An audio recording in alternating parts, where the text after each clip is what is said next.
পুরুলিয়া মানেই লাল মাটির টান, আর সেই টানের টানেই আজ আমরা চলে এসেছি কাঁসাই নদীর একদম কোল ঘেঁষে। শীতের মিঠে রোদ, নদীর ঝিরঝির হাওয়া আর একদল চেনা মানুষের হাসি ঠাট্টা। বলুন তো, এর থেকে ভালো রবিবার আর কী বা হতে পারে? নমস্কার বন্ধুরা, আমি সঞ্চিতা। আজকে আমরা এসেছি আমাদের পুরুলিয়া জেলার প্রাণ কাঁসাই নদীর তীরে পিকনিক করতে। তবে আজকের দিনটা একটু স্পেশাল, কারণ আজকের এই আয়োজনটা বাবার অফিস অর্থাৎ LICI এর পক্ষ থেকে ছিল। তো চলুন আমরা দিন কি করলাম, কি খেলাম, কতটা আনন্দ হলো ছোট্ট ভিডিওর মাধ্যমে আপনাদের সাথে শেয়ার করি। সবটা দেখাবো। আপনারা যারা পুরুলিয়ার মানুষ তারা তো জানেনই কাঁসাই নদীর এই রূপটা কতটা মায়াবী। নদীর পাড়ে বসে চড়ুই ভাতে সেই মাটির গন্ধওয়ালা রান্না, উফ, এর স্বাদই আলাদা। পিকনিক মানেই তো কবজি ডুবিয়ে খাওয়া দাওয়া। মেনুতে কি ছিল জানেন? একদম সাধারণ কিন্তু অসাধারণ স্বাদের। খোলা আকাশের নিচে বসে শালপাতায় যখন ধোঁয়া ওঠা গরম ভাত আর মাংসের ঝোল পড়ে, তখন মনে হয় যেন রাজভোগ খাচ্ছি। তবে বন্ধুরা, ক্ষমা চেয়ে নিচ্ছি, তার ক্লিপস আমি নিতে পারিনি। প্রথম ব্লগটা করছি তো ভুলে যাই কোন ক্লিপগুলো তুলতে হবে। আর এই দেখুন, এই যে কাঁটা গাছগুলো, বেশ ফাঁকা জায়গা তো, অনেক জায়গায় এরকম কাঁটা গাছ বেড়ে উঠেছে। ভালো লাগলো গাছগুলো, তাই ভিডিও তুলে রাখলাম। সারাদিন তো অনেক মজা হলো। কাঁসাই নদীর এই শান্ত পরিবেশ আজ আমাদের মন ভালো করে দিল।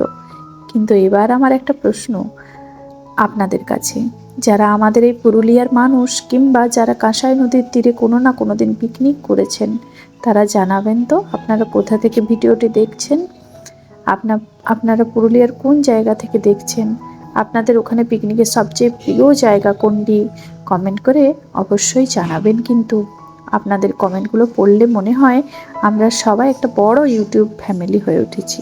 বন্ধুরা, এই যে নদীটিতে জল কিন্তু অল্প আছে, কিন্তু এখানে ছোট্ট ছোট্ট বাচ্চা মাছ এত সুন্দর খেলা করছিল, দেখেই মন ভরে উঠছিল। আমরা কিন্তু তাদের কোনো ক্ষতি করিনি, শুধুমাত্র দেখছিলাম। যখনই হাত দিচ্ছিলাম তখনই তারা অনেক দূর ছুটে চলে যাচ্ছিল, আবার একটু পরে চলে আসছিল। আমাদের সাথে গিয়েছিলেন এই কাকু, যিনি আমাদেরকে মনোরঞ্জনে একদম মাতিয়ে রেখেছিলেন। পাশেই একজন পিকনিক করছিলেন, তার পাখিটি নিয়ে এসে তার সাথে খুবই মজা করছিলেন। এই যেখানে আমরা পিকনিক করছি এখান থেকে 5 কিলোমিটার দূরে আমার বাড়ি, ছোট থেকে যেখানে আমার বড় হয়ে ওঠা। কিন্তু কোনোদিনই বন্ধুরা আমি এই নদীর পাড়ে এসে পিকনিক করার সুযোগ পাইনি। এটাই আমার প্রথম ছিল। সামনে একটি ছিল গ্রাম্য দেবতার মন্দির, যেখানে গিয়েছিলাম দর্শন করতে। ভীষণ ভালো পরিবেশ, ফাঁকা জায়গা। এই দিকটা খুবই পরিষ্কার পরিচ্ছন্ন ছিল, যেহেতু ঠাকুর রয়েছেন এখানে। কিন্তু যে দিকটাতে আমরা পিকনিক করছিলাম ওই দিকটাতে অল্প নোংরা ছিল।